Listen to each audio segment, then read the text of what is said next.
Programang ito ay rated SPG, striktong patnubay at gabay ng magulang ang kailangan. Dalawa sa mga kasamahan ni Tanggol ay tatamaan nga ng malakas na sniper at tagos ito kahit naka-bulletproof pa sila. Kaya ang pagsuko na lang ang makakapagligtas ng kanilang buhay dahil posibleng buhayin pa sila ni Ramon kapag makilala sila.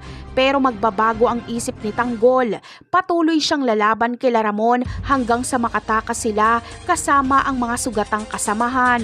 Batid kasi ni Tanggol na kapag sumuko sila ay baka siya lang ang buhayin ni Ramon at patayin ang kanyang mga kaibigan.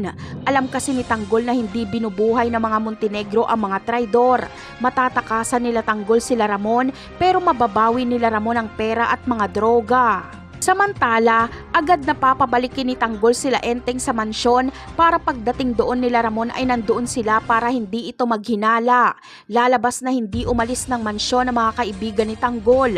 Si Tanggol at Divina na lang ang mag-aasikaso sa mga sugatan nilang kasamahan at sasabihin lang nila Enteng kay Ramon na umalis lang sila Tanggol at may inasikaso lang sa bilangan ng boto. Ngunit ang planong ito nila Tanggol ay palpak. Kapag makita ni Ramon sila Enteng sa mansyon ay magkakagulo.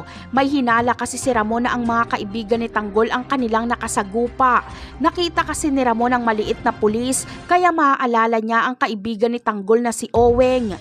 Pero igigiit ni Enteng na hindi sila yon at hindi sila umalis ng mansyon. Ano kaya ang mga susunod na mangyayari?